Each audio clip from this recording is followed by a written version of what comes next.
Hello, ହାଏ, ନମସ୍କାର, ଜୟ Jagannath, good morning. ଆଜି ଗାଧେଇ ପାଧେଇ ମନ୍ଦିରରୁ ଆସି ରେଡି ହେଇଗଲି।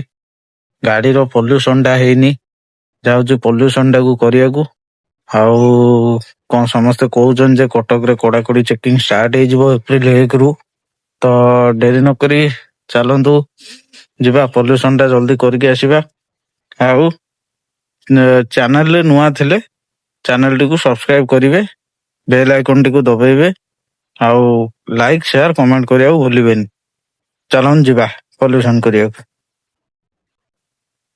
ଗାଡିର ପଲ୍ୟୁସନ କରିବା ପାଇଁ ସାଙ୍ଗରେ ଆରସି, ମୋବାଇଲ ନମ୍ବର ଆଉ ଆଧାର କାର୍ଡ, ଏ 3ଟା ଜିନିଷ ନେଇକି ଯାଇଥିବେ। ଆଉ ଆଧାରରେ ଯୋଉ ନମ୍ବର ଥିବ ସେଇ ନମ୍ବରଟା ଗାଡିର ଆରସିରେ ଲିଙ୍କ ହେଇଥିବ। ଆଧାରରେ ଯୋଉ ନାଁ ଥିବ ଆରସିରେ ସେଇ ନାଁ ଥିବା ଦରକାର। ତ ସେଇ ଅନୁସାରେ ଡକୁମେଣ୍ଟ ନେଇକି ଯିବେ, ନହେଲେ ପୁଣି ହଇରାଣ ହେବେ। ପୁଣି ସେ ଜାଗାରୁ ଫେରିକି ଆସିବେ, ଜନସେବା କେନ୍ଦ୍ରରେ ଯାଇ କରିବେ, ତାପରେ ଯାଇକି ଯିବେ। ଆସନ୍ତୁ ଯିବା, ଆମେ କରିକି ଆସିବା। ଓଟିପି ନେଇଗଲା? ହଁ ହଁ, ହଉ ରହିଲି।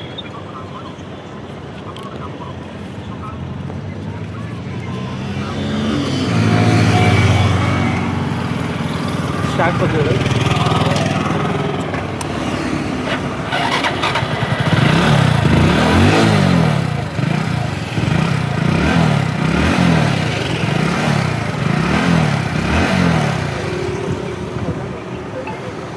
ବନ୍ଦ ହେଇଗଲା।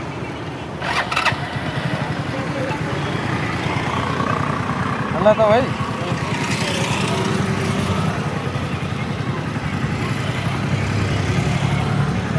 ଗାଡ଼ି ଆଗକୁ ଥୋଇ ଦେଇକି ସାଇଡ୍ କରିକି ଆସ।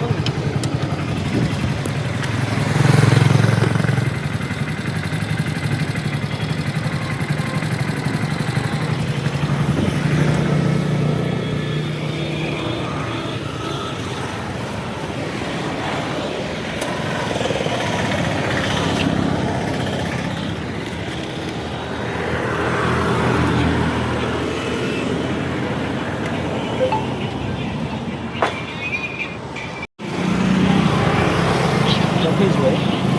ହେଲା।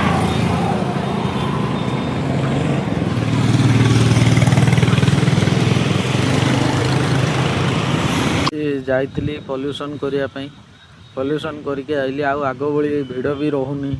ଆପଣମାନେ ବି ଚାହିଁଲେ ଯାଇକି କରେଇ ପାରିବେ ନିଜର ପଲ୍ୟୁସନ୍। ଆଉ ପଲ୍ୟୁସନ୍ ସେଣ୍ଟର ବହୁତ କମ୍ ଅଛି, କିନ୍ତୁ ଆଗ ଅପେକ୍ଷା ଲୋକ ଏବେ କମିଗଲେଣି କରିବା ପାଇଁ। ତ ଆପଣ ଯାଇକିନା ନିଜେ ନିଜର ପଲ୍ୟୁସନ୍ ଜଲ୍ଦି କରେଇ ଦିଅନ୍ତୁ। ଏପ୍ରିଲ 1 ରୁ ଷ୍ଟାର୍ଟ ହେଇଯିବ କଡ଼ାକଡ଼ି ଚେକିଂ। ତ ରହୁଛି, ଜୟ ଜଗନ୍ନାଥ। ଭିଡ଼ିଓଟି କେମିତି ଲାଗିଲା କମେଣ୍ଟ ମାଧ୍ୟମରେ ଜଣାଇବେ। ଚ୍ୟାନେଲରେ ନୂଆ ଥିଲେ ସବସ୍କ୍ରାଇବ୍ କରିବାକୁ ଭୁଲିବେନି।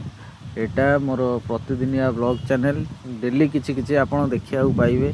ଯଦି କିଛିଟା ଶିଖିବାକୁ ବି ପାଇପାରନ୍ତି, ତ ଚ୍ୟାନେଲଟିକୁ ସବସ୍କ୍ରାଇବ୍ କରିକି ରଖିଥିବେ। ରହୁଛି, ଜୟ ଜଗନ୍ନାଥ।